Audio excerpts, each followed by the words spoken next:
Hello and welcome to the 23rd episode of ToonCast, brought to you by the GeekCast Radio Network. I'm your host, DFG and Mike, and today I'm joined once again by Pecan Court Michael. Hello.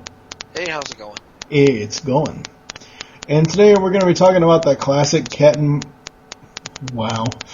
mouse cartoons of Tom and Jerry. That actually says act, not cat. Oops. Act. Yeah. This is the first thing they teach you in kindergarten. Shut up. C-A-T. Shut up. At least it wasn't misspelled. I mean, it was misspelled, but at least it was still another word. Anyways. Not bad enough for a word to go, oh, hold on. Yeah. Wait a second. Yeah, exactly. So, is that classic act and mouse? Oh. Yeah, that's no. At least I said cat and not act. That you did. Well, yeah, I said cat, and then I said, oh, wait, that says act. Oops. I'm willing to grant you a mulligan on this one if you want to start. A mulligan? Okay. Is that, yeah, I was going to say, business in the front, party in the back. I will not grant you a mulligan. I Yeah. will not do it. Yeah. We just had, this will be going up on Wednesday, November 4th. We just had ToonCast 22, It's the Great Pumpkin, Charlie Brown, which you made your ToonCast debut on. There's one slight issue with that episode, but unfortunately we're not going to go back and fix it now. Now you tell me. Well, it's not with your audio, it's with the Lucy clip. It still echoes. I forgot to give Steve the the replacement clip and the timestamp to replace it so everybody doesn't hear the echo. I probably should do that in the morning. This is me shaking my head reproachfully. Shut up. Hey, there's been worse episodes. Oh, yes. Yes, there's been worse episodes. So how was your Halloween? Not bad. We had the boys dressed up as Luke Skywalker and Yoda. Right. And Aiden wasn't actually Luke Skywalker. He was actually Obi-Wan from the Clone Wars. But, he went around telling everybody he was Luke Skywalker. and nobody actually questioned him on it. So that worked out in his favor. We went around the block, and that was about it. And then the rest of the night we just had people come over, and we got a lot of compliments on the yard. Mm-hmm. As we decorated, and I had the fog light out and the strobe lights, or the fog lamp and the strobe lights, and all the things that sense people as they walk by and yell at them. Which is really neat. The stuff they have for Halloween decorations nowadays is just amazing. So yeah, you're a Halloween junkie anyway. I mean, I found this out about you a couple weeks ago. Yeah. Yeah. Well, I mean, Halloween goes way back in my family. It was my mother's birthday. So every year, Halloween was really big for us. Yeah. Cool. That's cool. Now, did you take pictures in all of the house with the lights and stuff, or was it too dark to pick them up on camera? I took pictures in the daytime. I can't really take pictures of them at night. They look good at night. Yeah. But, I found in the past it doesn't really work out so hot. You could always use video. Well, it's like trying to take pictures of fireworks. Yeah, that's true. It doesn't quite do it justice. That's true. But I do have some pictures of daylight photos, and those turned out nice. Yeah. What did you all use for decorations on the house this year? Oh, since we got the new siding, I don't actually put decorations on the house. We just decorate the yard. So. Oh, okay. I've got a goodly sized graveyard with, at this point, I think maybe a dozen or so headstones, and I just bought a third skeleton. And then there's a haunted tree that's lighted behind that. Then there's a number of other things we have on the other side of the yard. I've got 2 6-foot tall mannequins. One's a witch that I actually put a giant skull mask on this year. And the other one is another skull with a cowl over his head, and I've got it's probably about 6 foot tall. It's a mummy head with a ghost body that lights up. Yes. It's really neat. Yeah. So I mean, we had a lot of stuff, and we it was a good year.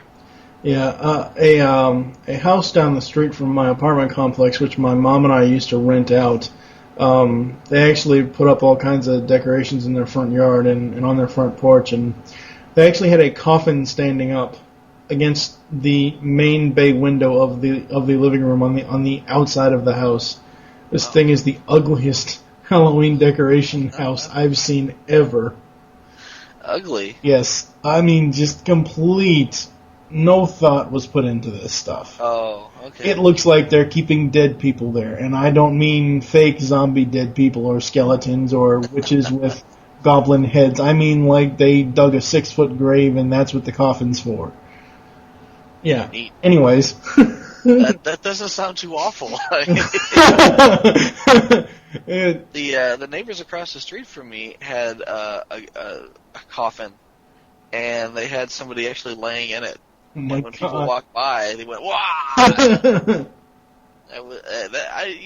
That's a little more dedication than I could muster. Plus, you have children, so. Yeah, I mean, I'm out there trick or treating with my boys. Yes. So. Yes, good old Anakin and Padme with their children. Yeah, no thanks. I didn't say I was going to dress up. Yeah, I know. I know. Well, it's hard to find a costume that works with glasses. It's like, I'm Luke Skywalker. No, you're not. Luke Skywalker doesn't wear glasses. You're a geek in a Luke Skywalker costume. Yeah. Well, so I don't even try anymore. Stormtrooper armor. But anyway. Oh, don't get me started. I would love some Stormtrooper armor. Okay, so we are going to get into the topic today, which is Tom and Jerry, and we'll be right back.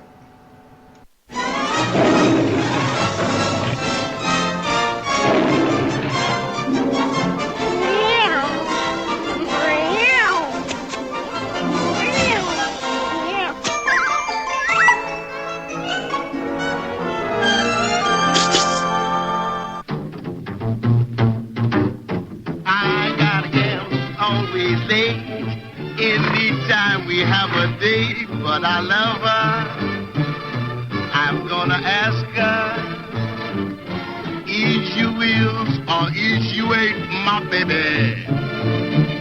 The way you acting lately makes me down.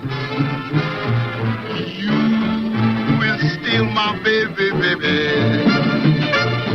See my fling in your heart's done gone out. A woman is a creature that's always been strange. Just when you're sure of one, you find she's gone and made a change. Is you is, or is you ain't my baby? Maybe baby's found somebody new. But they don't my baby's still my baby true.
We are back, and it is time for the history lesson. For episode 23, we travel back to 1940 for Tom and Jerry. It is a series of animated theatrical shorts created by William Hanna and Joseph Barbera for Metro-Goldwyn. Yeah, I'm saying that right. Goldwyn-Mayer, or Mayer, or whatever. MGM. Yeah, I know it's MGM, but yeah, whatever. That centered on a never-ending rivalry between a house cat, Tom, and a mouse, Jerry, whose chases and battles often involved comic violence. Hanna and Barbera ultimately wrote and directed 114 Tom and Jerry cartoons, at the MGM Cartoon Studio in Hollywood, California, between 1940 and 1957. When the animation unit was closed, the original series is notable for having won the Academy Awards for Best Short Subject Cartoons 7 times, tying it with Walt Disney's Silly Symphonies as theatrical animated series with the most Oscars. Beginning in 1960, in addition to the originals, MGM had new shorts produced by Rembrandt Films, led by Gene Deitch, I think is how his name is said. In Eastern Europe, production of Tom and Jerry shorts returned to Hollywood under Chuck Jones's Sib Tower 12 Productions in 1963. This series lasted until 1967, making it a total of 161 shorts. The Cat and Mouse stars later resurfaced in television cartoons produced by Hanna-Barbera and Filmation Studios during the 1970s, 80s, and 90s. A feature film, Tom and Jerry the Movie, in 1992 and released domestically in 1993. In 2000, their first made-for-TV short, Tom and Jerry, The Mansion Cat, for Cartoon Network. The most recent Tom and Jerry theatrical short, The Karate Guard, was written and co-directed by co-creator Joe Barbera and debuted in Los Angeles cinemas on September 27, 2005. Today, Time Warner, via its Turner Entertainment division, owns the rights to Tom and Jerry, with Warner Brothers handling the distribution. Since the merger, Turner has produced the series Tom and Jerry Tales for the CW Saturday Morning, the CW4Kids lineup, as well as the recent Tom and Jerry short, The Karate Guard, in 2005, and a string of Tom and Jerry direct-to-video films, all in collaboration with Warner Brothers Animation. There are a total of 162 theatrical shorts starring Tom and Jerry. That's the history lesson, and we're going to move on to general memories. Wow. I didn't know there were that many. Is Joe Barbera still No, alive? it's not. No, he's not there. They both passed away. Well, it said that it was written and co-directed by the co-creator Joe Barbera Right. in 2005? Yeah, he passed away, I believe, 2006 or 2007. Wow. Yep.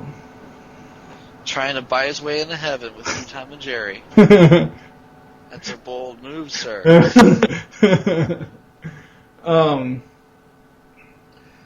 You know, I always find it very weird to remember this show because of it having 3 different, even though they're obviously the same types of shorts, 3 different people working on them, mainly Hanna-Barbera, Gene Deitch, and Chuck Jones. I never liked the Deitch cartoons at all. Just poor sound effects.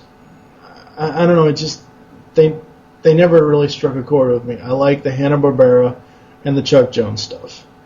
And I always thought that the Chuck Jones, Tom and Jerry's, they so reminded me of what he did on Looney Tunes, because he had started on Tom and Jerry after he left Warner Brothers Animation, when he created the Sib Tower 12 Productions.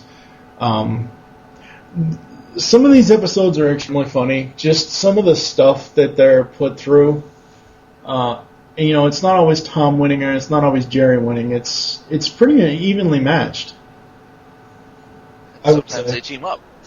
Yeah, sometimes they do team up if, you know, Spike is going after both of them, and Spike was the dog. Which I'm sure you'll get into later. Yes. So we're... Yeah, Spike and Tyke.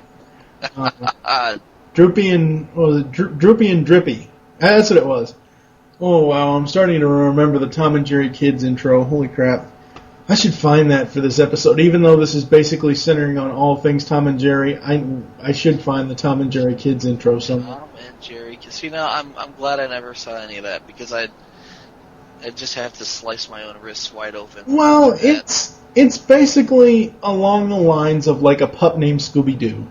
It came out in I believe the late 80s and early 90s, when it was like, okay, let's take our classic cartoon characters and show them as kids, kind of like the Flintstones kids and stuff like that. The Muppet Babies. Yeah, the Muppet Babies. After the Muppet Babies had 8 seasons? Yeah, something like that. So I mean, after that kind of success, of course everyone's gonna put their stars in diapers and make awful, horrible crap out of it. Well, I gotta say, Tom and Jerry Kids was kind of funny. because you had separate adventures. You would have a Tom and Jerry adventure, then you would have an adventure with Spike and Tyke, or Droopy and Drippy. Anyway, to digress, what are your general memories of the classic Tom and Jerry cartoons? Well, I'm old. So I remember, and this was a long time ago. We would go shopping at I want to say like a Kmart, because this was before most other like Walmarts and stuff like that. But this was back when Kmarts were Walmarts. We'll put it that way. And you go to the Kmart, and off to the side of the entrance, they'd have almost like a photo booth. Like you go in and have your pictures taken, except it was a cartoon booth. And you'd put like a dime or something in the slot, and you would sit in the photo booth, and instead of a camera in front of you, it was a little TV screen, and it would play Tom and Jerry shorts from the 1940s. Oh, that's cool. Yeah, it was awesome. And the difference between this and what you'd see on TV is that they would show the intro. And the what do they call that? The bumps. Oh, yeah. Yeah, so they'd show those and the entire outro. So you had the whole thing, as opposed to the chopped up version with commercials and whatnot edited for time that you get on television. Right, right. And I haven't seen one of those since my childhood. I don't know if they exist anymore. But I seriously doubt it. Yeah, they used. Literally, it was like a photo booth with a big Tom and Jerry on the side. Mm. It was really neat. And subsequently, those older ones were always my favorite. When they used to do really horrible things to each other, and they never showed any blood. It wasn't like gory or graphic, but just every time he smacks him upside the head with a baseball bat, or Jerry takes Tom's tail and sticks it in a waffle iron. Just horrible things to each other. Yeah. That you can't really get away with nowadays. Yeah, we will talk about some of our favorite episodes in a little bit, but I actually have the Greatest Chases Volume 1 DVD, which includes such episodes, and this is from the 1940s stuff. Yankee Doodle Mouse, Saltwater Tabby, T for Two, Mice Follies, The Cat Concerto, Zoot Cat, where he's got this Zoot suit on. I'm sure you remember that. Dr. Jekyll and Mr. Mouse. That's my favorite. Dr. Jekyll and Mr. Mouse? That's my favorite cartoon, yeah. I should say my favorite Tom and Jerry cartoon. Yeah. I love the special effects there. It's like you can hear Nelson Chin going in the background. Oh, this is very difficult animation. There's lots of lights and flashes and yeah, Nelson, we know. Now. No bashing the director of the greatest Transformers movie ever. The only good one. Yes, let's not go there. Let's not even go there. Oh, Tom and Jerry. Yes, Tom and Jerry. Do you have any final, as far as general memories, do you have anything else to say? No, what I would say is back when I was a young lad, there wasn't a whole lot in the way of cartoons. You had your 80s fare, but, when you're waking up in the morning to go get ready to go to school, you pretty much had Bozo Circus, and if you don't live in the Midwest, you're probably not sure what that is. You'd be surprised. A lot of people I know from California have no idea who the hell Bozo is. But you'd get up in the morning, you'd watch Bozo, and then there'd be Tom and Jerry. And occasionally the Flintstones. Well, it was California. What do you expect? They live in a bubble out there.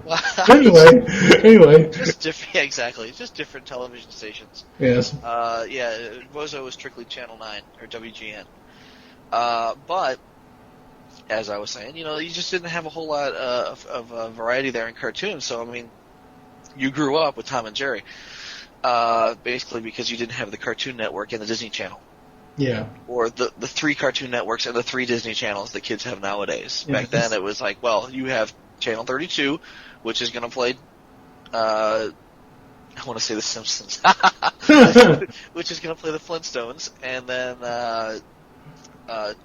Channel 9, which is going to play, Bozo and Tom and Jerry. So every morning, you're watching Tom and Jerry. Yeah. Oh, yeah. Now, see, I always remembered these, again, this along the same lines as Looney Tunes. Pretty much all the classic Looney Tunes episodes, or I shouldn't say episodes because they're not, all the classic Looney Tunes shorts, like Duck, Rabbit, Duck, and Rabbit Fire, and all that stuff. I always remember them running back to back with Tom and Jerry. And those are my two classic cartoons that I like the most, that I will laugh at the most. When I first actually I have 3 DVDs of Tom and Jerry here with me. Like I said, I have The Greatest Chases, and I also have the Chuck Jones collection. It's 2 discs with 34 remastered theatrical shorts. And when I first got this from Target, I came home and I popped it in. You know how I always will laugh and then I'll choke myself to death? Oh, God.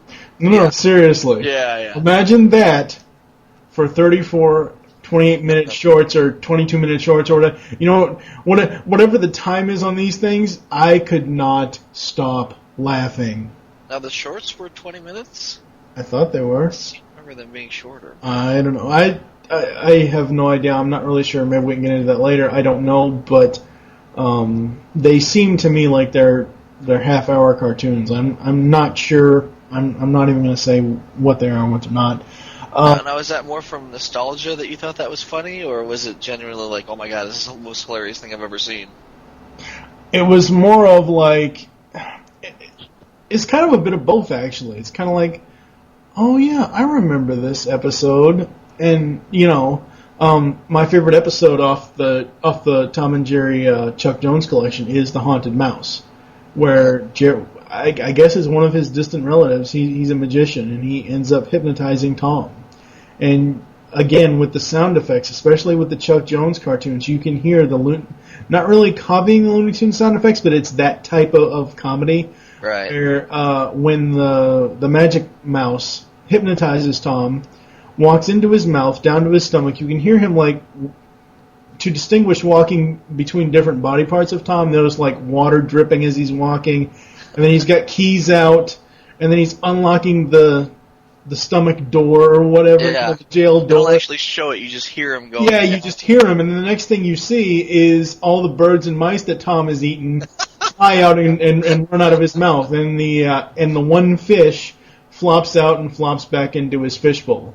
But just the sound effects of it is totally was the whole time. It's just so funny, and the camera is on the outside. The camera is looking at Tom. So even though the magic mouse is inside of his body, it follows the body down as the mouse is walking down, so you can see where exactly he is. Yeah. Even though you can't actually see the mouse, you know what part of Tom's body he's in. It's just so funny. And it's just like, one scene in Penthouse Mouse, which is the very first short on the first disc. They're in this penthouse next to a construction site. With Bob Guccione. Huh? Bob Guccione. Okay, I have no idea what you're talking about. Publisher of Penthouse. Oh, okay. Anyway, we're not getting into that. Wah, wah, wah. This is not a triple X rated show. This is an explicit show, but it's not a triple X rated show. We're not getting into that. But anyway, penthouse meaning the top apartment, not penthouse meaning porn. Yes, exactly. So, but there's this construction site next to it, and Tom and Jerry, they do their thing, and they both end up in the construction site, almost next to a hammering device where it's going to come down on them, and they both turn white. And I don't know, for some odd reason, I find that extremely funny. It's one of those close call type of things that, you see the look on Jerry's face, and he looks back at the pounding thing, and he's just got this frowny look type thing on his face. He's like, and then of course it misses him. And he's like, phew, and I don't know. It's just I just could not stop laughing when I got that DVD set, that 2-disc set. I don't know what it is. It could be nostalgia. It could be that, oh my God, that is so hilarious. I honestly don't know. All as I know is the first day I got it and I put my DVD player, I could not stop laughing. So we are going to be moving on to the characters segment, and the reason why I just say characters is because there really were no voice actors. I mean, yeah, you had the little voices of like Mammy Two Shoes and some of the other characters, but don't even start laughing. We'll get into that later. I thought, yeah. As far as the controversy, we'll get into that later. Yeah. I thought the voice was coming directly from her breasts because good lord! The majority of the character model is this huge rack, and you never actually see her from the neck up. Wow, I did not know Dawes Butler was in this show. Huh. Well, Paul Frees. Wow. Yeah. So again, Tom and Jerry don't actually talk; they just kind of. They make screaming noises and ouching noises, stuff like that. God, Tom's screaming noise is, I could never really mimic that. I've never heard anybody do it successfully. Whenever he gets hurt, or like, oh god, there was one where the one mouse who played the guitar, like, pulled his whiskers out of his face. It's just the sound. He's like, oh! Yeah. And see, that's where I think a lot of these voice actors come in because, they would do the voices for that, or the screams for that. Now, I know later on in the 60s version with the Chuck Jones collection, Mel Blanc and June Foray did all the voice characterization as far as screams and stuff like that, which is really, really cool. Where's Frank Welker when you need him? Now. Probably still in high school. So. Jerry, yeah. Anyway, yeah. So the title characters, as I said, Tom and Jerry. Tom is a blue-gray tomcat who lives a pampered life, while Jerry is a small brown house mouse who always lives in close proximity to him. Tom is a generic name for a male cat, or tomcat. The Warner Brothers cartoon character Sylvester was originally called Thomas. Tom was originally called Jasper in the very first short, Puss Gets the Boot. While Jerry was named Jinx, Tom is very quick-tempered and thin-skinned. While Jerry is independent and opportunistic, Jerry also possesses surprising strength for his size, lifting items such as anvils with relative ease and withstanding considerable impacts with them. Despite being very energetic and determined, Tom is no match for Jerry's brains and wits. By the final iris out or fade out of each cartoon, Jerry usually emerges triumphant while Tom is shown as the loser. However, other results may be reached on rare occasions. Tom triumphs usually when Jerry becomes the aggressor or when he crosses some sort of line, the best example of which occurs in The $1 Million Cat, where after finding out that Tom's newly acquired wealth will be taken away if he harms any animal, including a mouse, Jerry torments Tom until Tom finally loses his temper and attacks him. Sometimes, usually, and ironically they are both loose, usually when Jerry's last trap potentially backfires on him after it affects Tom. Again, the whole cat and mouse chase is just awesome. It goes on forever. Yeah, it does. Are you there? Because I can barely hear you. No, I'm totally listening. Yes, I know you're totally listening, but I can barely hear you. I don't know what to say. Okay, I can hear you now. Okay, because I had it muted for a little while you talked about Tom. Yeah, I'm not going to read through the entire character description of them both. I was waiting for you to get the sadistic tendencies. Okay, well, both characters display sadistic tendencies in which that they are equally likely to take pleasure in tormenting each other. However, there you go. Depending on the cartoon, whenever one character appears to be in mortal danger, in dangerous situation, or by a third party, the other will develop a conscience and save him. Sometimes they bond over a mutual sentiment towards an unpleasant experience, and their attacking each other is more play than serious attacks. Multiple shorts show the two getting along with minimal difficulty, and they are more than capable of working together when the situation calls for it, usually against a third party who manages to torture and humiliate them both. Torture? Really? Come on. Yeah, no, not really. But not really. No. It's like Saw 8, Tom and Jerry. Oh, wow, that's right. Huh.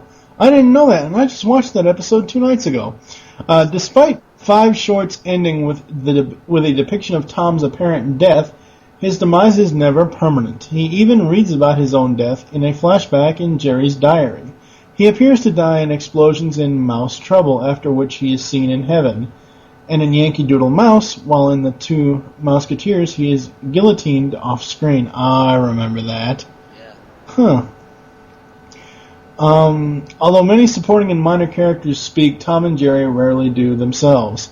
Tom most famously sings while wooing female cats. For example, Tom sings Louis Jordan's Is You or Is You Ain't My Baby in the 1946 short Solid Serenade. That was awesome. Yes, You it should was. totally sing that right No, now. I'm not.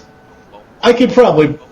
What? Oh, wait, I have that episode on this greatest... I might actually be able to put that in the audio. That song definitely needs to be in the audio. Yes, Drill Sergeant. Yes, sir. When I say choke yourself, you Okay, let's not even go there. Alright. Because you'll get me into my whole 4212 basic military journalism. What the Joker? Let's not even go there. This is Tom and Jerry, not Full Metal Jacket. We need Arlie Ermy to come in and guest host. No, oh my god. That's right. That would be horrible. He's actually a nice guy. Yeah. No, I'm sure he is, but just, The whole drill sergeant thing would be too much. Yeah. Let's see. One short, 1956's Blue Cat Blues is narrated by Jerry in a voiceover voiced by Paul Frees. Wow, huh. Paul Frees was the guy that replaced Peter Cullen doing Carr Oh, not aware. in Knight Rider. The only time I really remember Tom speaking is at one point he was wooing some girl cat, and Tom said it, or not Tom, Jerry set his tail on fire, and he says, "Hey, what's cooking?" Yeah, And the girl cat says, "You are stupid." that was Zoot Cat. Yeah, and I was so offended that he spoke. Like, he can't talk? What the? I mean, a little kid at the time, like, what the hell, man? Tom doesn't talk. But, if Jerry had ever spoken, I think I would have lost my mind. Well, it's a good thing you didn't see the 1992 movie. Oh, good thing. Tom and Jerry the movie is the first and so far the only installment of the series where the famous cat and mouse duo regularly speak. As far as recurring characters, you had Spike and Tyke. I loved Spike and Tyke. Yeah. Spike and Tyke are awesome. It's like, Oh, seriously! It reminds me of the Kibbles and Bits dog. Lord. Kibbles and Bits, I'm gonna get me some Kibbles and Bits. And you say, your ass is getting what's on sale. Yeah. But anyway, that reminds me of that. But yeah, the great characters. Yes, they are very much so. Spike the Bulldog and his son Tyke in the 1951 Tom and Jerry short Slicked Up Pup. That was the caption for the image that's in the... Yeah, I was about to say, no, I'm sure that Spike appeared before. I'm sure he did too, yeah. No, Just as an antagonist to both characters. Oh yeah, Spike always appeared in... Whether he was called Spike, Killer, Butch, whatever, that same dog appeared multiple times. Yeah.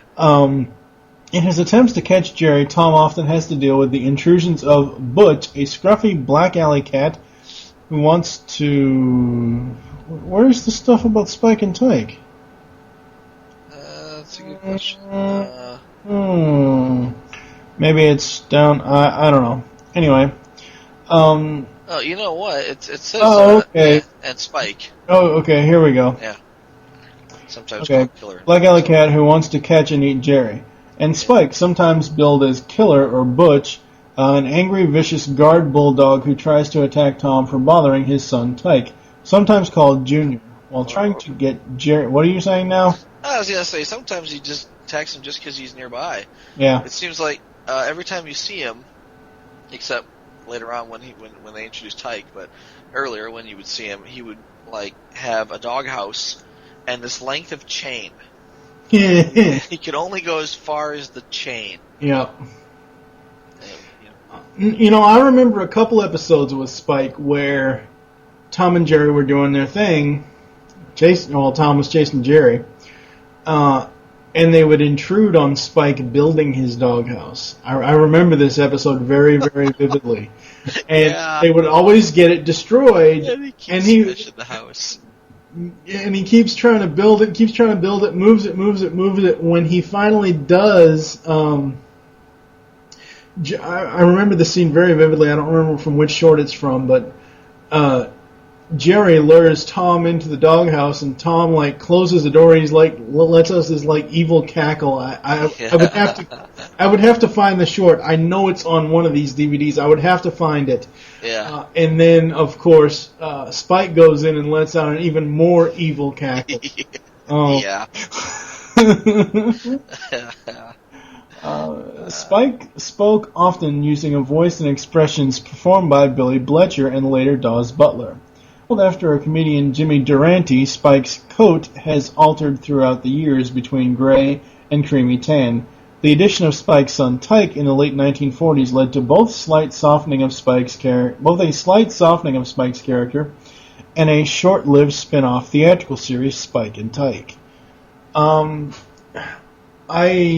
forget which one it is. I think it's the Slicked Up Pup episode, or short, I should say, where he just gives Tyke a bath, and Tom ends up getting ink all over him. He's like, "You better keep my son clean."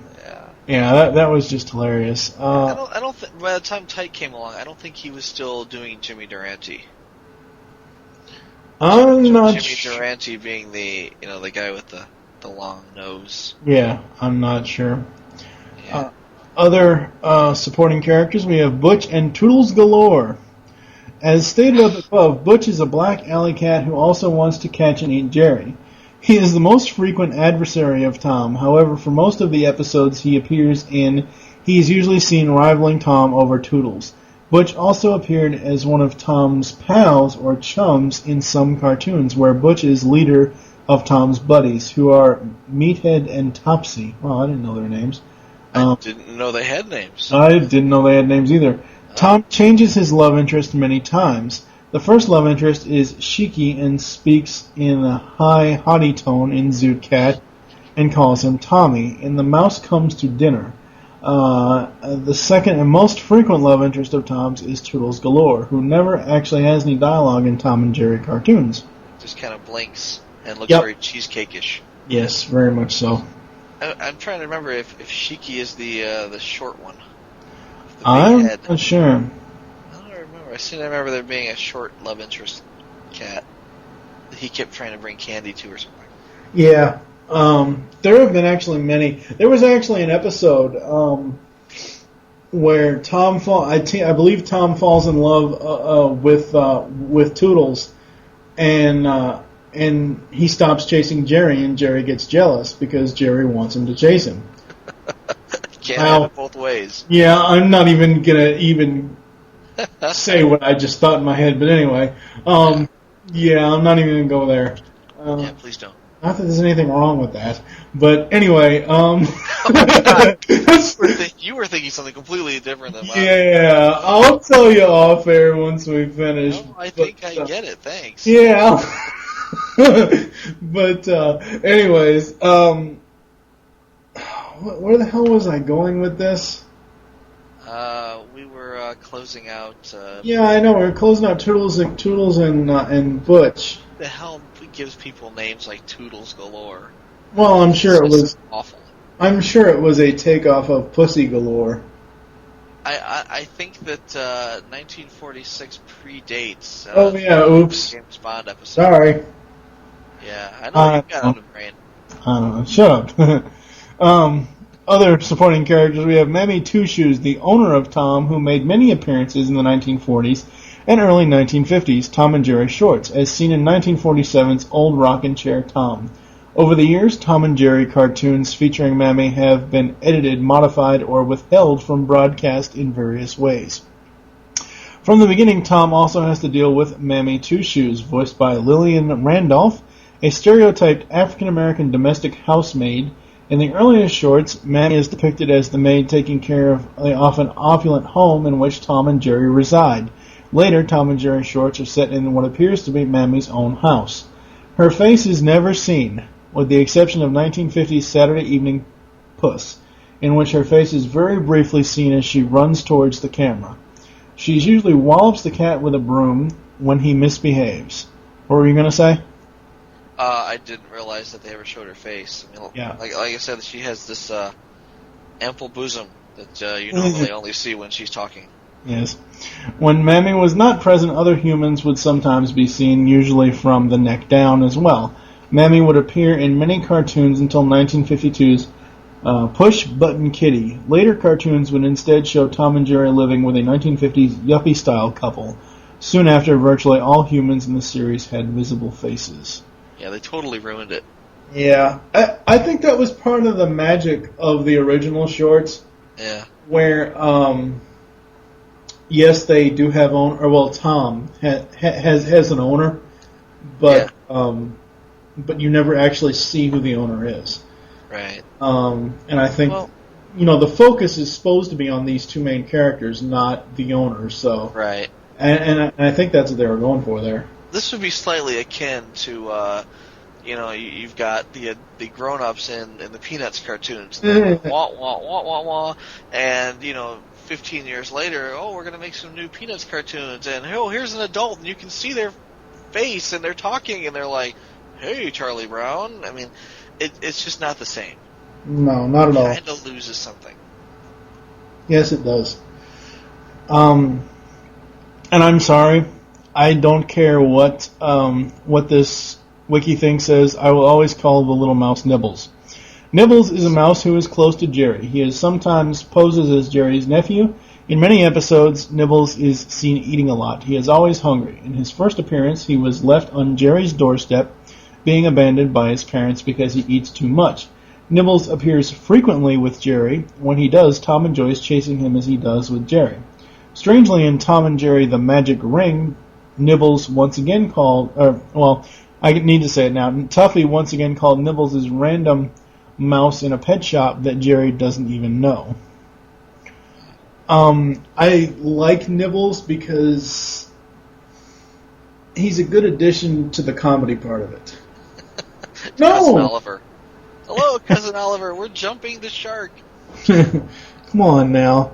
My favorite was my favorite Nibbles, besides the original where he's eating too much because he's a hungry baby, but was in the Three Musketeers episode. Yep. Where he's actually done up as a musketeer and speaking French. Yep. Which I thought was awesome. The other one I like is the Robin Hood episode where he gets drunk. I so don't remember that one. You don't remember the Robin Hood episode? No. The one I remember the most, only because it really has to do with Thanksgiving, and of course we are in November and Thanksgiving is coming up, is the little orphan where he is left on Jerry's doorstep, and they end up climbing up to the table where this big Thanksgiving feast is, and Tom takes this broom and puts it over his head to make himself look like an Indian, and he's making these all like Indian noises like, oh, and all that stuff. Yeah, that was the little orphan. I remember that short very, very well. I like that one. That's really. I guess you had to see it. I've seen it. I've seen them. Yeah. I want to say I've seen them all, but honestly, I haven't. It's just the older ones. And then finally, for the supporting characters that I have listed here is Quacker. Another recurring character in the series was Little Quacker, the duckling who was later adopted into Hanna-Barbera character Yankee Doodle. He appears in Little Quacker, the Duck Doctor, Just Ducky, Downhearted Duckling, Southbound Duckling, That's My Mommy, Happy Go Ducky, and The Vanishing Duck. Quacker talks a lot compared to Tom and Jerry. In many episodes, he is the only one who speaks. The last recurring character is a small, unnamed green devil that looks like Tom but is the size of Jerry. He only appears in 3 episodes: Springtime for Thomas, Smitten Kitten, and Suffering Cats. Whenever Tom falls in love with a female cat, the devil advises Jerry to try to break the two apart in Springtime for Thomas, in Smitten Kitten, and in Suffering Cats when Tom and Meathead plan to split Jerry in half with an axe, he advises Tom to instead chop Meathead's skull open and keep Jerry for himself. We completely passed over my favorite line from Quacker. That's my mommy? No, I think it's from the same episode where he says, "Oh my, a swimming pool," or "Oh boy, a swimming pool." He says it like over and over and over again. Oh. I actually got really sick of Quacker in the Easter episode where somebody sends him to Tom and Jerry, "Happy Easter, Happy Easter, Happy Easter, Happy Easter." Yeah, I got sick of him really quick. But on the flip side of that, when he became Yacky, I actually liked him. I don't remember him being Yacky. Well, he was. I'll take your word for it. We have a lot of uncredited people as voice actors, and I'm sure a lot of the people did actually do like the screams and stuff like that. You had Tex Avery, Joseph Barbera, Billy Bletcher, Dawes Butler, Red Coffee, who played Red Coffee. Wow. Ugh, I wouldn't want to drink that. Red Coffee? Ew, that's a horrible name to have. Maybe his name was Red. Maybe he had red hair. I don't know. Anyway, careful, coffee's hot. June Foray, Stan Freberg, Paul Freese. I'm just going down the list, seeing which ones I recognize. William Hanna, Don Messick, just a bunch of the classic, Warner Brothers directors and writers and stuff that eventually came over to MGM. Also, that is listed here as a voice, which is uncredited, is Tex Ritter, who was the father of John Ritter, who unfortunately are now not with us anymore. We really can't go into the part where we talk about our favorite voice actors because, as we said before, there really are no voice actors for this show. It's kind of weird. It's much like the Looney Tunes episode where I basically had to say the voice actor segment instead of voice actors because obviously Mel Blanc did the majority for the majority of the Looney Tunes run. So, yeah. Yeah. There really isn't. I mean, honestly, what can we say about voice actors where there clearly were no visual talking voice actors for the most part? I mean, well, you had the sounds and the Mel Blanc stuff. Yeah. Other than that, I'm sure they saved a lot of money on voice acting. Oh, no doubt. No doubt. So going into the behind-the-scenes segment, history and evolution. Now, I'm not going to read through all this. I'm going to read a couple paragraphs from each segment, or each part. Tom and Jerry creators/directors William Hanna and Joseph Barbera, with the 7 Academy Awards for Best Short Subject Cartoons. They're reading the captions again. Sure. Sorry. William Hanna and Joseph Barbera were both part of the Rudolph Ising unit at the MGM Cartoon Studio in the late 1930s. Barbera, a storyman and character designer, was paired with Hanna, an experienced director, to start directing films for the Ising unit. The first of these was a cat and mouse cartoon called Puss Gets the Boot. Completed in late 1939 and released to theaters on February 10th, 1940, Puss Gets the Boot centers on Jasper, a gray tabby cat, trying to catch an unnamed rodent, but after accidentally breaking a houseplant in its stand, the African-American housemaid Mammy, later Tom's owner, has threatened to throw Jasper out. I remember that. I remember seeing that. Yeah. I remember seeing that now. Tom's physical appearance evolved significantly over the years. During the early 1940s, Tom had excessive detail, shaggy fur, numerous facial wrinkles, and multiple eyebrow markings, all of which were streamlined into a more workable form by the end of the 1940s, and looked like a realistic cat. In addition, from his quadrupedal beginnings, Tom became increasingly shut up. Increasingly shut up. Shut the hell up. Increasingly and eventually almost exclusively bipedal. Shut up. Just shut up.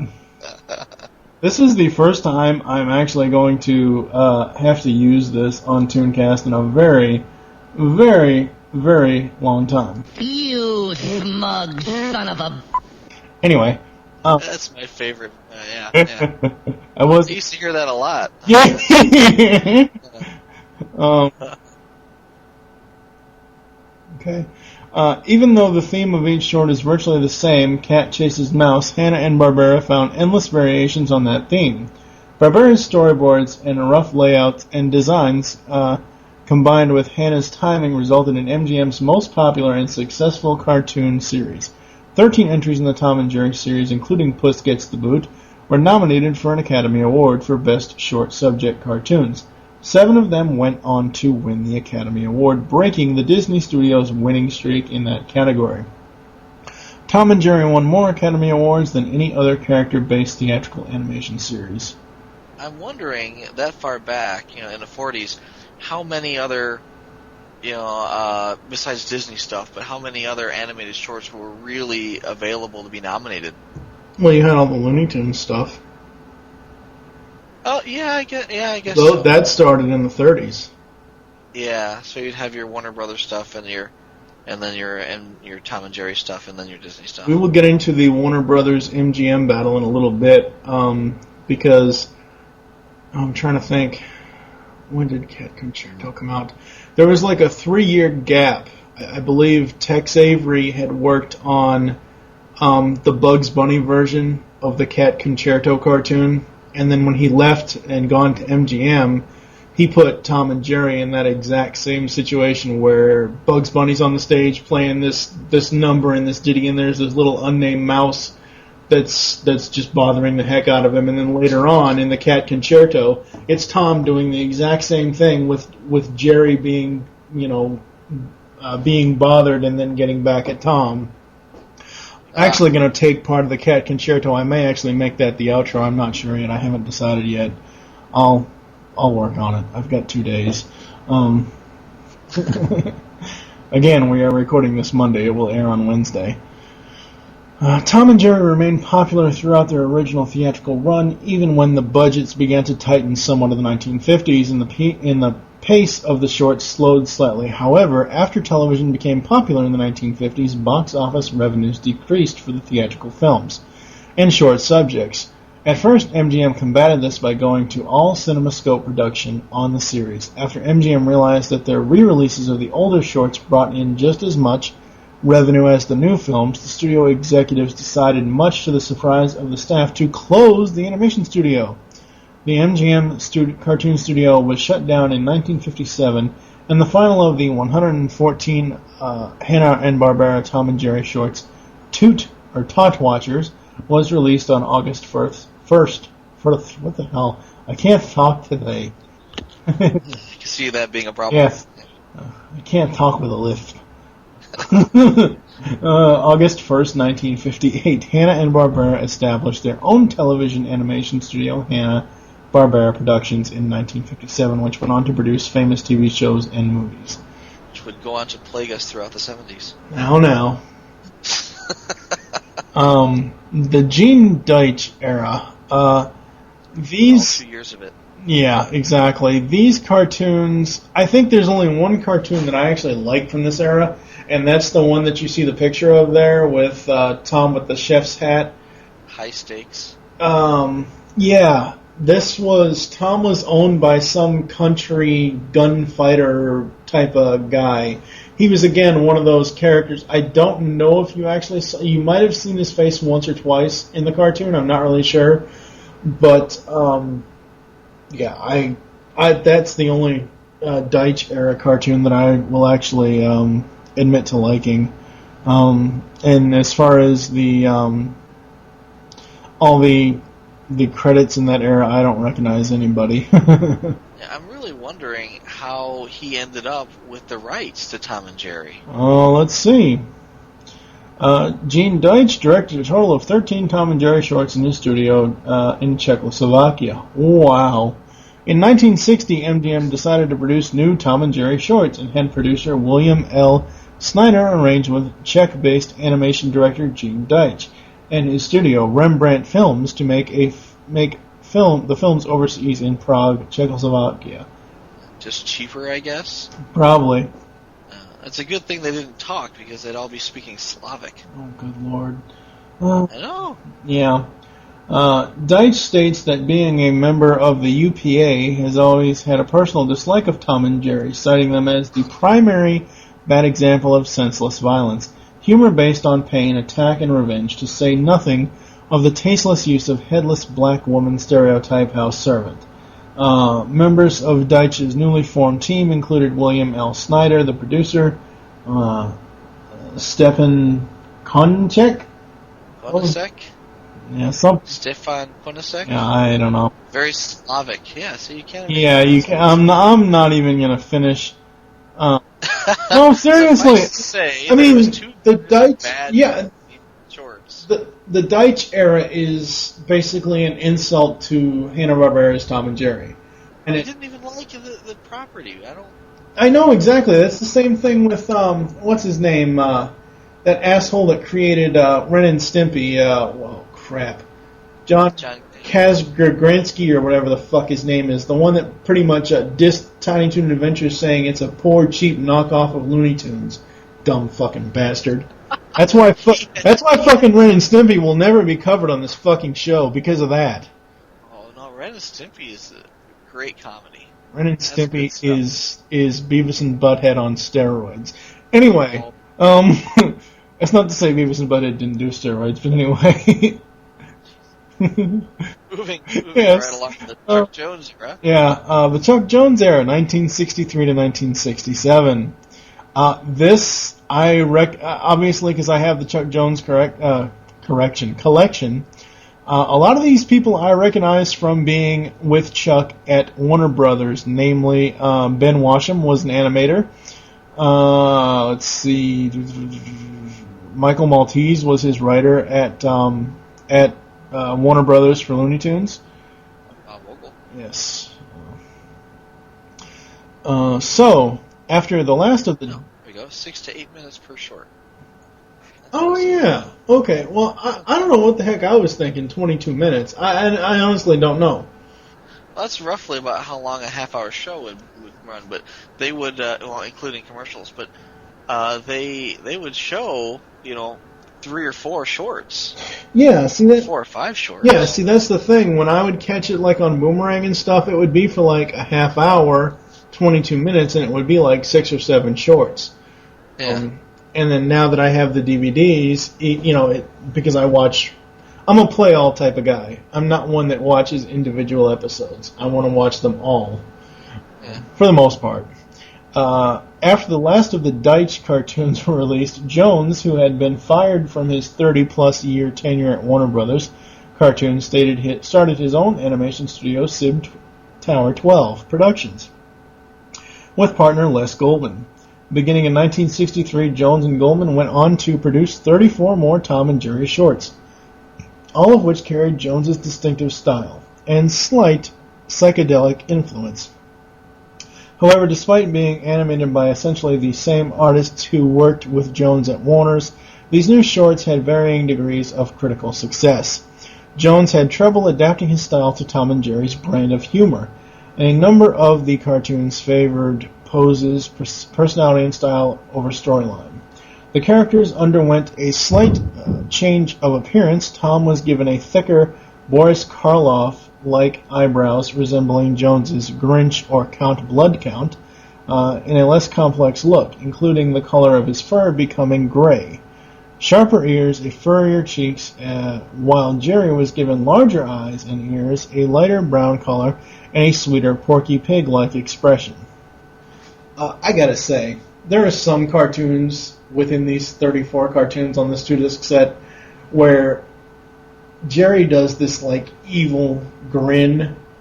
That's not Porky Pig-like at all. Sorry about your luck. That's more like a Daffy Duck type of thing. Okay. No, it just is. I mean, I don't know. It just is. Some of Jones's Tom and Jerry cartoons are reminiscent of his work with Wile E. Coyote and the Roadrunner, including the uses of blackout gags and the gags involving characters falling from high places. Jones co-directed the majority of the shorts with layout artist Maurice Noble. The remaining shorts were directed by Abe Levitow and Ben Washam, with Tom Ray directing 2 shorts built around footage from earlier Tom and Jerry cartoons, directed by Hanna-Barbera. Various vocal characteristics were made by Mel Blanc and June Foray. MGM finally ended production on Tom and Jerry in 1967, by which time SIB Tower 12 had become MGM Animation/Visual Arts, and Jones had moved on to television specials and the feature film The Phantom Tollbooth. Beginning in 1965, Hanna-Barbera Tom and Jerry cartoons began to appear on television. In heavily edited form, the Jones team was required to take the cartoons featuring Mammy Two Shoes and rotoscope her out. Oof. That sounds like it hurts. That sounds like something that you just don't want to be on the ass end of. Oh, jeez. For some odd reason, pardon the pun. For some odd reason, Cartman's anal probe comes to mind. God. I don't. There's a satellite coming out my ass. No.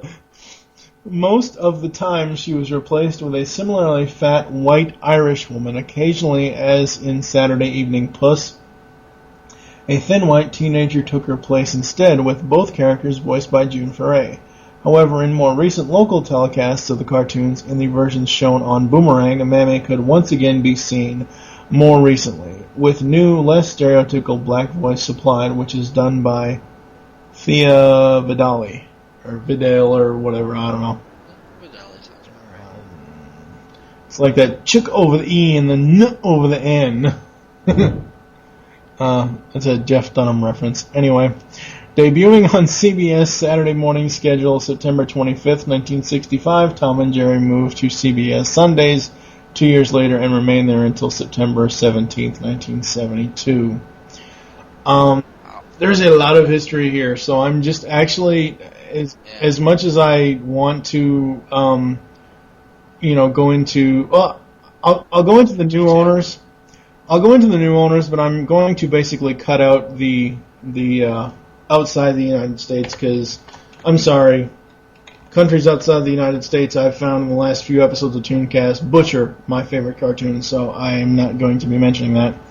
Tom and Jerry's new owners. In 1986, MGM was purchased by WTBS founder Ted Turner. Turner sold the company a short while later, but retained MGM's pre-1986 film library, thus Tom and Jerry became the property of Turner Entertainment, where the rights stand today via Warner Brothers, and have subsequent years appeared on Turner-run stations such as TBS, TNT, Cartoon Network, Boomerang, and Turner Classic Movies.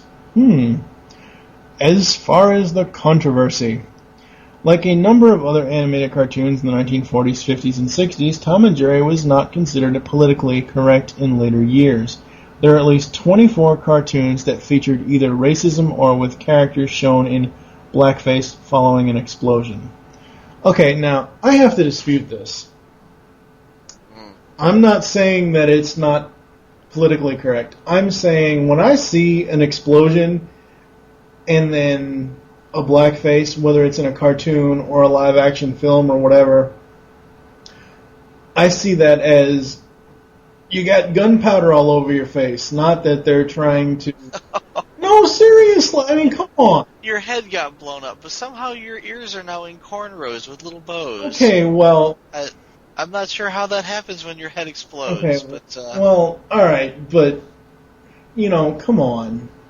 I can understand how it would be seen as racist, but at the same time, I don't like the idea of going back and redacting, our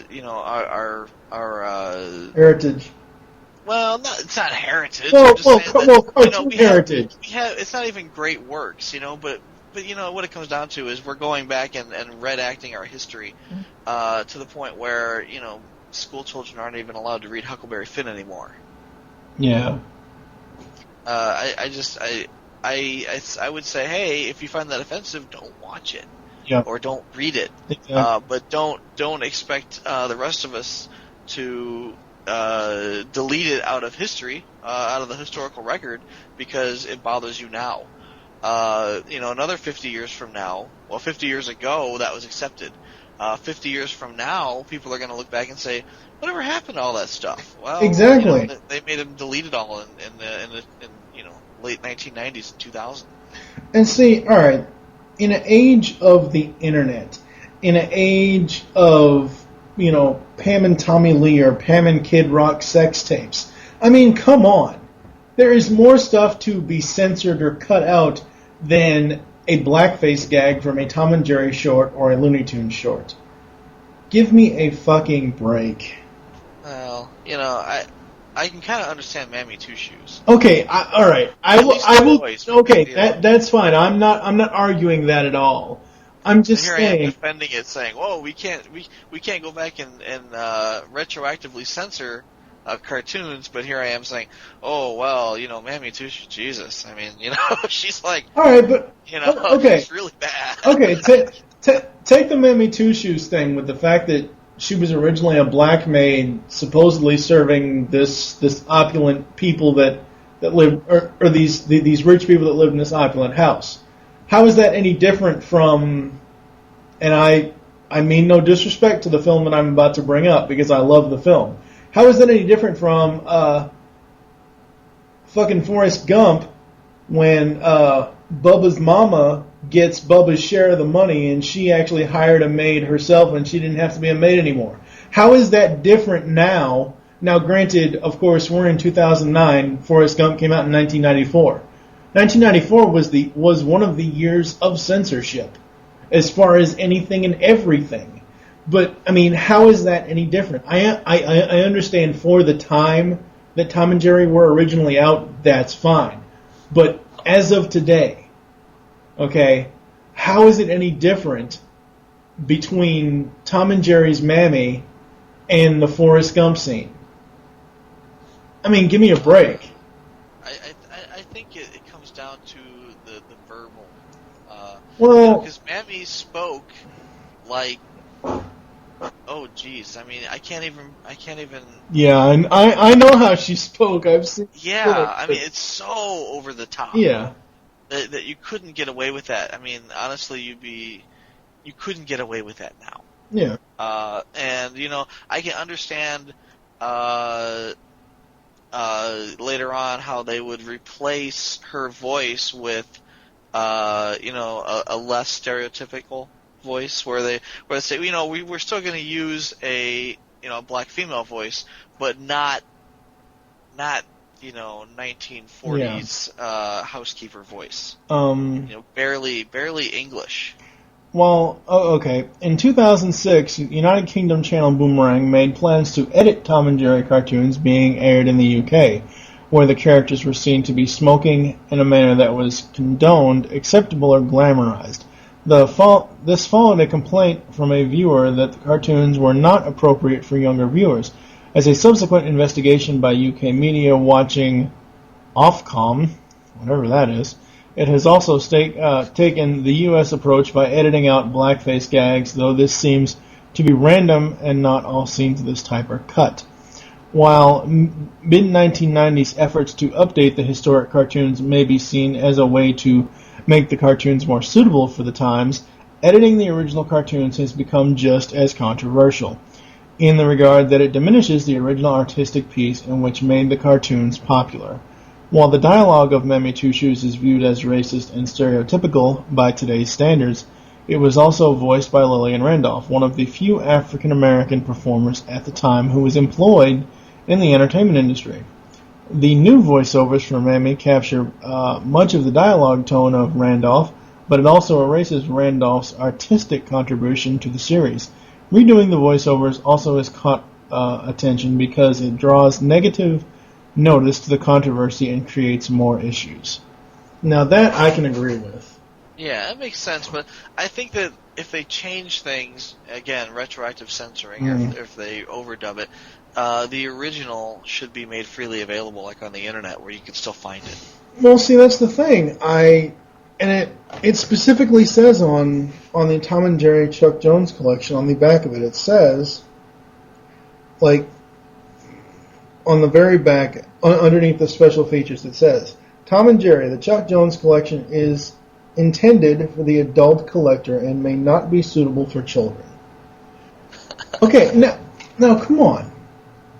What adult is going to show these cards? I mean, okay, some of the stuff is funny and kids might get it, but seriously. You're going to show Barney to your 3-year-old before you show them Tom and Jerry. Yeah. Maybe, possibly. That's debatable. Fucking purple dinosaur. I don't know, I've met people that have, shown Meet the Feebles to small children. And, Okay. they should probably be burned at the stake, but... Okay. Alrighty then. Moving. Did you ever see Meet the Feebles? I don't think so. Oh, it was an early Peter Jackson movie.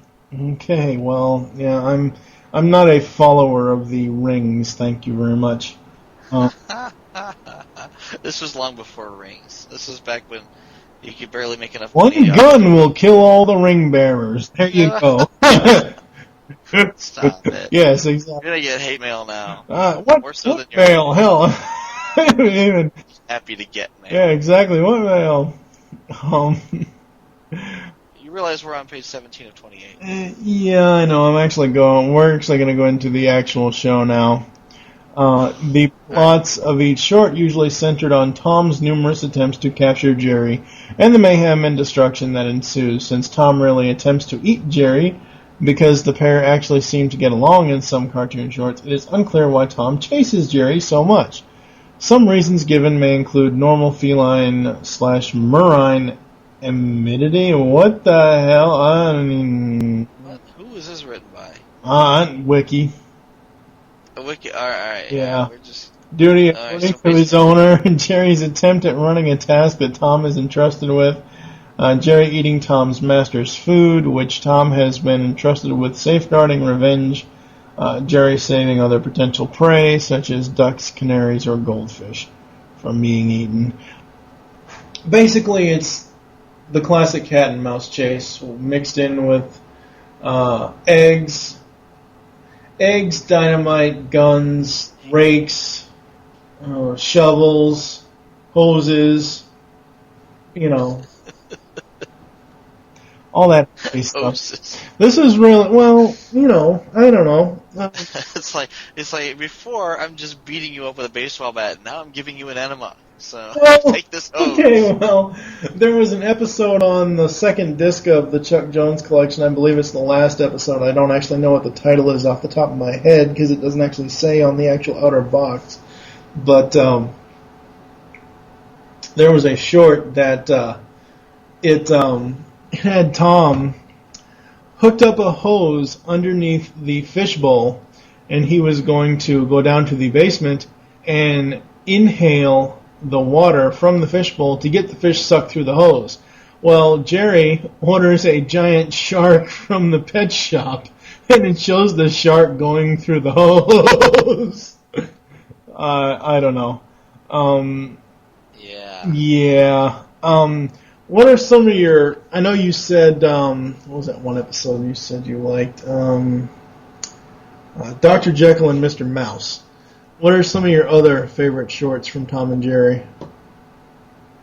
A lot of them just kind of blur together. But that one in particular I remember very fondly. The one where... Jerry's cousin with the derby comes over in the sweater. Oh yeah, and Muscles. Muscles comes over and I remember that one. The other one with I don't know if it was a cousin or what, but it was the one that played the guitar. And he would break a guitar string and he'd be like, "Oh yeah, I remember that. Oh crap, what is singing Fiddle Out Crambone?" Yeah, Froggy went a courtin', he did riding. Crambone. Yeah, no. That's an actual song. Yeah, that was... Froggy went a courtin'. Jerry was his nephew. That was Uncle Pecos. That's what it was. Yeah. Yeah, and he would always... where's that cat at? And he would always pull a whisker. Can't sing without a string. Yeah, can't sing. Yeah. And his whole face contorts and the whisker won't quite come out, and it snaps. That's funny. Yeah. Funny stuff. And then at the very, very end, he's on TV and it snaps, and he reaches right through. They basically break the fourth wall. He reaches right through the TV. Because Tom is sitting there laughing, saying, you can't... He doesn't actually say this, but he's like... He's got one whisker left. Yeah, he's like, and Uncle Pecos reaches through the TV and pops it off of him. One of the reasons the Haunted Mouse is one of my most favorite from the Chuck Jones era is because at the end it has all different ways of saying end, and the music matches it. And that will actually be the last part of the outro that I use. I will put in some of the other audio that we've mentioned in between, I'll mix it up between the intro and the outro, but I really like that. That was really cool. I don't know why I like Haunted Mouse so much. I think it's just it's one of those cartoons, even though it's not actually Jerry, it's his magician cousin or whatever, magician clone or whatever. It's the fact that they are getting one up on Tom. And I always like the fact when Jerry can get one up on Tom. Well, it seems like Tom always, I don't want to say always loses, but especially in the earlier ones, he's more the antagonist. Oh. And, as such, he has to be put in his place. Yes, very much so. So we are going to be moving on to the music segment. The theme for this show never really changed. It's pretty much the same throughout the entire, 2 runs, because I'm not mentioning the Deitch era, but the 1940s and then the Chuck Jones stuff from 63 to 67. The intro-outro general music, it's kind of like a Looney Tunes thing where it's the same in each cartoon, but I did look at some of the credits on the Greatest Chases thing and also on the Chuck Jones collection. The main person that did the music in the Hanna-Barbera era was Scott Bradley, and the Chuck Jones era was Eugene Podnanny or Poddanny, or I don't know how to... I don't know. Not familiar. Yeah, not at all. But this, just like Looney Tunes, the music matched the scene. They basically wrote the music to the gags, pretty much. Like I was saying earlier with the Haunted Mouse, you could hear different types of music as he's going down into Tom's stomach and different types of sound effects. I'm dying over here. Yeah, you're going to be alright. Yeah. All right. Actually trying not to cough because I can't mute the webcam mic. And we all know how much you hate that, so... I do. So learn to use mute. Yes, there is no... I've been hacking up along over here, and, I got my water bottle, and I'm just going to town, and nobody knows because... Well, now they know. You just told them. Well, anyways, this is part of the magic of podcasting that people should... Yes, exactly. Going into the legacy segment, the reception for this show... In January 2009, IGN named Tom and Jerry as the 66th best in the top 100 animated TV shows. In an interview found on the DVD releases, several Mad TV cast members stated that Tom and Jerry is one of their biggest influences for slapstick comedy. Well, Mad TV's kind of irrelevant nowadays, seeing as how it's canceled. Oh, but it was awesome in its day. Yeah. I did not... I knew that there was some stuff, but I didn't know there was this much as far as comics and video games. Tom and Jerry began appearing in comic books in 1942 as one of the features in Our Gang Comics. In 1949, with MGM's live-action Our Gang shorts having ceased productions 5 years earlier, the series was renamed Tom and Jerry Comics. The pair continued to appear in various books for the rest of the 20th century. The pair have also appeared in in a number of video games as well, spanning title for systems from the Nintendo Entertainment System, the Super NES, Nintendo 64, to more recent entries for PlayStation 2, Xbox, and Nintendo GameCube. I couldn't actually find a list of the actual games, but as far as the feature films, now this is I'm probably just going to list some of these. I'm not going to actually read all of this copy that's in here. I'm probably going to mention the Tom and Jerry movie, and then I'm going to go down to the home media stuff. Actually, I'll probably skip all the way down to the filmography. I would say that if anyone's really interested, you could actually probably go out and get these on Netflix. Yeah, maybe. October 1st, October 1st, 2092. Yeah, right. October 1st, 1992 saw the first international release of Tom and Jerry the movie, when the film was released overseas to theaters in Europe of that year, and then domestically by Miramax Films, July 30th, 1993. Joseph Barbera, co-creator of the characters, served as the creative consultant for the picture, which was produced and directed by Phil Ronan.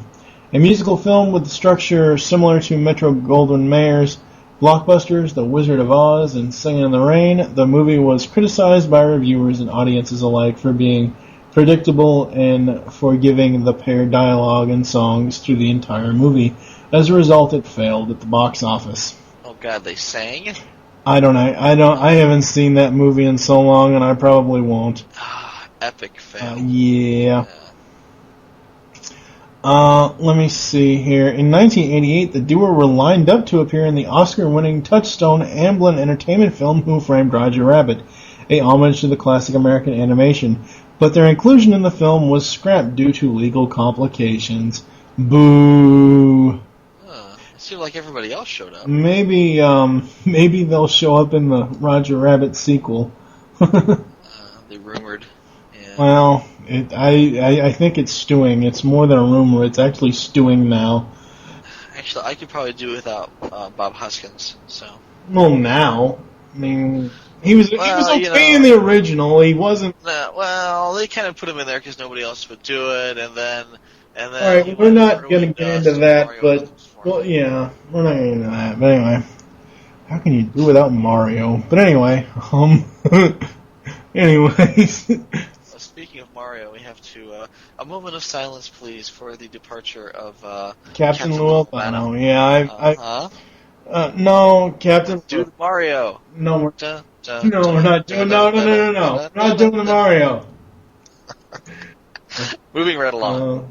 Yes. I believe I mentioned that a couple episodes ago. I'm not really sure if I did or not, but as far as the home media. Moody? God, You're mooning people from No. home? You keep that ass in your pants, sir. Oh, God. Nobody wants to see that. No, not mooning. I said moodia, not media. Moodia. Yeah. Oh, media. Not moon. Get your dirty mind in the gutter. No. Anyways, there have been several Tom and Jerry DVDs released in Region 1 in the United States and Canada, including the series of 2-disc sets known as the Tom and Jerry Spotlight Collection. There have been negative responses to Volume 1 and Volume 2 due to some of the cartoons included in each having cuts and redubbed Mammy Two Shoes dialogue. A replacement program offering uncut versions of the shorts on DVD was later announced. There are also negative responses to Volume 3 due to Mouse Cleaning and Casanova Cat being excluded from these sets, and His Mouse Friday having an extremely zooming in towards the end. There have been 2 Tom and Jerry DVD sets in Region 2. Oh, I don't care about Region 2. Tom and Jerry The Classic Collection is available in 6 double-sided DVDs issued in the United Kingdom. Jesus Christ. Alright, as far as... They're world-renowned. Yes. Everybody loves them, regardless of country of origin, race, gender. As far as the notable shorts, the following cartoons won the Academy Award Oscar for Best Short Subject Cartoons: Yankee Doodle Mouse, Mouse Trouble, Quiet Please, The Cat Concerto, Little Orphan, The Two Mouseketeers, and Johann Mouse. Oh, I never liked Johann Mouse. Never liked that cartoon. I don't remember Johann Mouse. It's basically this composer actually owns Jerry, and every time the composer plays his piano, Jerry will sing and dance, he will dance along with the music, and of course Tom tries to catch him, but Jerry always stops as soon as the composer stops playing the piano. I don't know, it was... Okay. These cartoons were nominated for the Academy Award for Best Short Subject Cartoon, but did not win. Puss Gets the Boot, The Night Before Christmas, Dr. Jekyll and Mr. Mouse, that's a travesty, Patch Up Your Trouble, Jerry's Cousin, and Touche Pussycat. That was the other one, with Nibbles, with the musketeer thing. Yeah. He's like in the in the Touche. in the sewer, and Tom lands on the thing. He's like, he sticks his little sword in his ass. Touche! He stabs him several times. Yes. As far as the television shows, there was the Tom and Jerry Show, ABC 1975. The Tom and Jerry Comedy Show, CBS 1980 to 1982. Tom and Jerry Kids, Fox 1990 to 1993. And Tom and Jerry Tales, the CW, 2006 to 2008. Continue to ruin the legacy.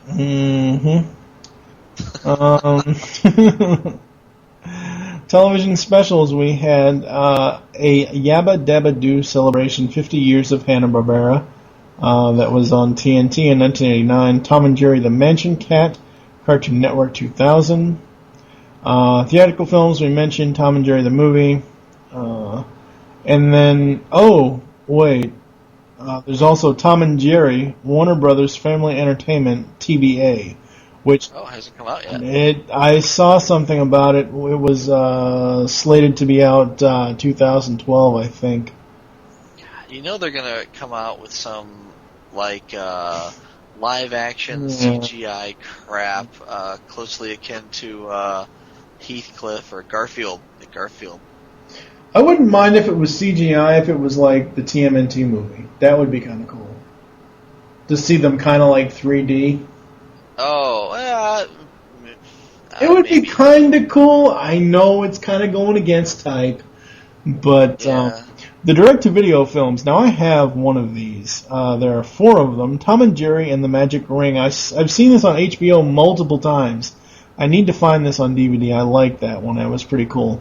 You have Blast Off to Mars, The Fast and the Furry, and Shiver Me Whiskers. Was it a take on the recent Disney Pirates of the Caribbean success? Yes, and of course, The Fast and the Furry was a takeoff of Fast and the Furious. Yeah. I have Fast and the Furry, with Vin Diesel as Butch. Wow. Wouldn't that be cool? Yeah. I would think it would be cool. Oh yeah, I don't know. I have the Fast and the Furry, and one of the reasons, I don't know, I just like it because it's them. It's more of, they're not really updated. They're almost taken back to their classic look, as far as the 1940s type stuff. It's just really super cool. One of the things that I noticed about this when I was watching the Tom and Jerry Chuck Jones collection, I noticed in a lot of the water episodes or the episodes that happen where they're on the docks, Tom always gets chased or eaten by sharks. Okay. Well, in the Fast and the Fury, there's a leg of the the Amazing Super Race. That takes place underwater from Antarctica to Australia, and there are 3 sharks that end up chasing Tom in his car. Of course. I don't know. It's a good little flick. I don't know. Again, this is me shaking my I head. know it's not the classic Tom and Jerry. I get it. I know, but it's not a total butchering. It's not the Gene Deitch era. Thank God for that. So yes, and then of course you have Tom and Jerry, A Nutcracker Tale, Warner Home Video, 2007. So we're going to go into the closing, but we're going to go into final thoughts. What are your final thoughts on Tom and Jerry, sir? I kind of got to reiterate that my favorite stuff was the early 1940s shorts where they were just truly vicious to each other. Occasionally coming to each other's aid, but for the most part, just what evil things can I do to you that'll look good in animation?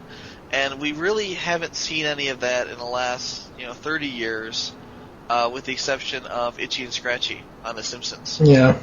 And they take it to a whole new level. Oh God, yes. This is where you do see the blood, and you do see truly horrific things happening to these characters and doing them to each other. Yes, exactly. It's like, let's say, 30 years of Friday the 13th all wrapped into one and turned into a cat and mouse game. Yes. It's just horrible, horrible things happening in there. And to be honest, I like that a lot more than I would ever like Tom and Jerry Tales. Oh, I do not endorse. First of all, hold on. Tom and Jerry Kids was okay. Wasn't the best. I'm not saying that. But Tom and Jerry Tales, I don't even want to mention it on this show. But Tom and Jerry Kids, I did like that because I grew up with that. Again, watching with the Muppet Babies and a pup named Scooby-Doo and stuff like that. That one was okay. So you will defend that, but what I'm saying is that if I could get all of the Itchy and Scratchy shorts, and they're only a minute, maybe less than a minute long for the most part, but over 20 years of The Simpsons, gathering up all the Itchy and Scratchy bits and putting them on one CD, I would buy that. Oh, yeah. Yeah. And actually, I need to bring this up before we go into the outro here. You made a comment to me about a week and a half ago saying that it's highly impossible that I will get to episode 100 of ToonCast, and you said I should stop it at 75. No, it's improbable. Well, I prove you wrong, sir. I did get up to episode 100 will be ToonCast, a look back. It will be basically looking back on the previous 99 episodes, and hopefully I can get some of the guest hosts that are going to be guest hosting with me throughout the show's span. Of course, that's not going to happen for another 2 years. Well, hopefully, episodes 75 through 100, or 99, I should say, won't be complete crap. But, excuse me? What? Hold on. Are you meaning, hold on. Are you meaning complete crap as far as audio quality or content? Because we've covered a lot of good shows on this show. Well, what I'm saying, though, is that 75 good ideas is still 75 really good ideas, and that's what you had. And then you said, I've somehow came up with 100 now. No. And I'm thinking, hold 25 more good ideas, or are these 25 afterthoughts? No. I haven't actually seen the list, so I can't say. Alright, well, we're going to put this to bed right freaking now. I'm just saying. Regardless, it's still 2 years away, and we know that things change You may decide there's another podcast you'd rather invest time in, and this one is a little long in the tooth after 50-odd episodes, and you might want to put it to bed early. We don't know. It's that could be a year's off. Mm-hmm. I'm just saying. Whatever. When I stick to something, I stick to something. TFG1 was supposed to be how many episodes? Shut up. Shut up. It was supposed to be 24 episodes. That was meant, except that file there. Don't even laugh. Just accept the file. There you go. Yeah, exactly. My old one that I had. That's fine. Whatever. Because it's been updated anyway. Anyways, back to my point, back on your point about Itchy and Scratchy. Itchy and Scratchy will have a dedicated spot in episode 80. Episode 80 will be all about the Simpsons. Literally, we have the complete ToonCast schedule up through summer of 2011, and we literally have, it looks like about 6 months worth of Disney animation. You are killing me, sir. You are bitching about classic Disney movies? Come on. I picked out some of the best ones, and they're some of my most favorite ones because they're the ones that I grew up with. I can understand if you had some Disney movies sprinkled here, maybe like, here's a Disney movie for number 30, here's a Disney movie for number 42, and here's a Disney movie for 65. But to have 24 Disney movies in a row, that's a bit much. And then we have Static Shock and the Zeta Project and Batman Beyond at the 95, 96, and 97. Hey, okay, first of all, Static Shock is good. Batman Beyond is awesome. The Zeta Project sucks Devastator balls. That is the worst animated show ever. I thought it was that was a spin-off of Batman Beyond.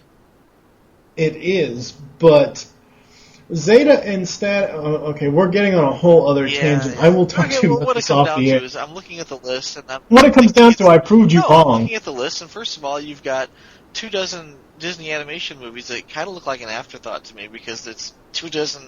I mean, you might as well, as of episode 80, change the name to the Disney Animation Podcast because that's what it's like. No. You should just reorder these a little No. bit and sprinkle these out. No, because the whole point is a spotlight, meaning a series of films. A series of Disney films that I grew up with. That's the whole point. And they're only there for, what, like you said, 12 episodes, and then it starts the DCAU spotlight to finish it out. But anyway, we're getting ahead of ourselves Keep me in mind here. for episode 67, Dungeons and Dragons. I like Okay. that show. Yeah, Okay. we'll be looking forward to that in September We'll of work on that. 2010. Yeah. In the meantime, we'll suffer through the Gummy Bears episode. Shut Hound up. Puppies, I- Teddy Ruxpin. Oh, shut up. Come on, man. Oh, wait a minute. We've got Clerks Uncensored. February. Yes, Yeah, I want that. That is the Those only are awesome. time that I broke my rule as far as the time restraint, because Clerks Uncensored came out in 2000, Yeah. and generally ToonCast is not supposed to go past 1999. Clerks is one of my favorite movies, and the animated series was really awesome. Yes. So, anyways, Alright, so to thank you. digress, yeah, I'm happy that you came up with 100 episodes. I think they could be But you're still going to scrutinize it because you think it could be different, and you think it could be more sprinkled around and blah, blah, my blah. opinion. I'm just I know saying you it's are. good, but when you actually record 100 episodes, I'll give you a cookie. No, you'll give me that Megatron. Thank you for joining us here on ToonCast. There are several ways to get in contact with us or leave feedback for the show. The first is you can visit www.geekcastradio.com and find all the other GCRN podcasts there. The second is you can stop by PredicationEmpire.com/CafeSpark. Those are our forums. The third is you can leave the show feedback on iTunes.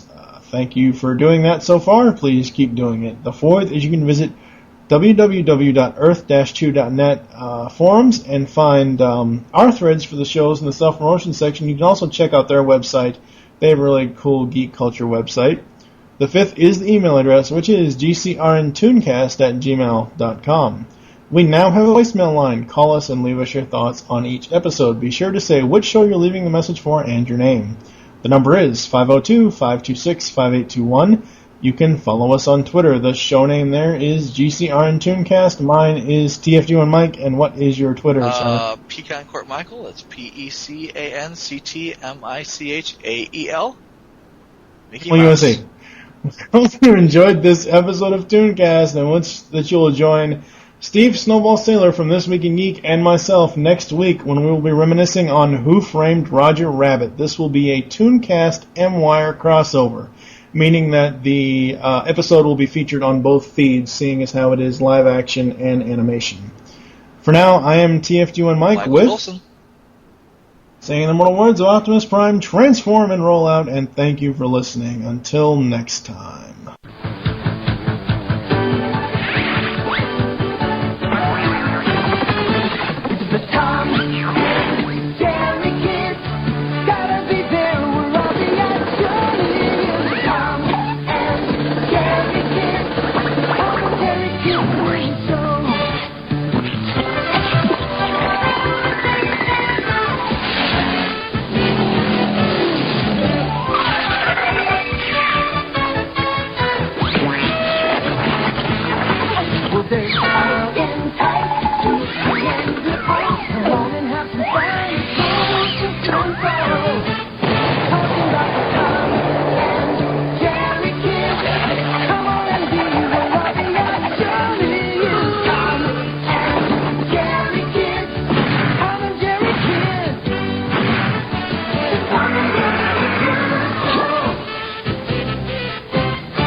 There once was a boy, an albino I'm told, who possessed the power of pen-pusher gold. He had many stories, all short and exciting, but nobody knew, and so he began writing.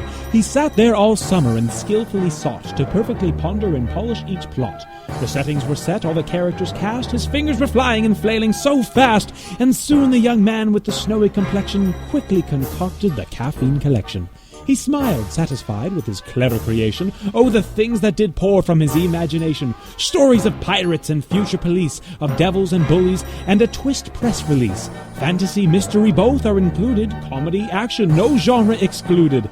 You say to yourself, it's too good to be true, but author Steve Saylor would not lie to you. An audiobook so you don't have to read. And hey, $15 is all that you need. From the author of the podcast novel Black Shadow, Steve Saylor presents The Caffeine Collection, a dynamic audiobook collection of short stories presented by ringtonefeeder.com and stevesaylor.net. Steve presents a genre mashup of multiple stories for your ears. I have to be on caffeine to write all this. Steve Saylor presents The Caffeine Collection, on sale October 28th, 2009. So mark this date down so you will not forget.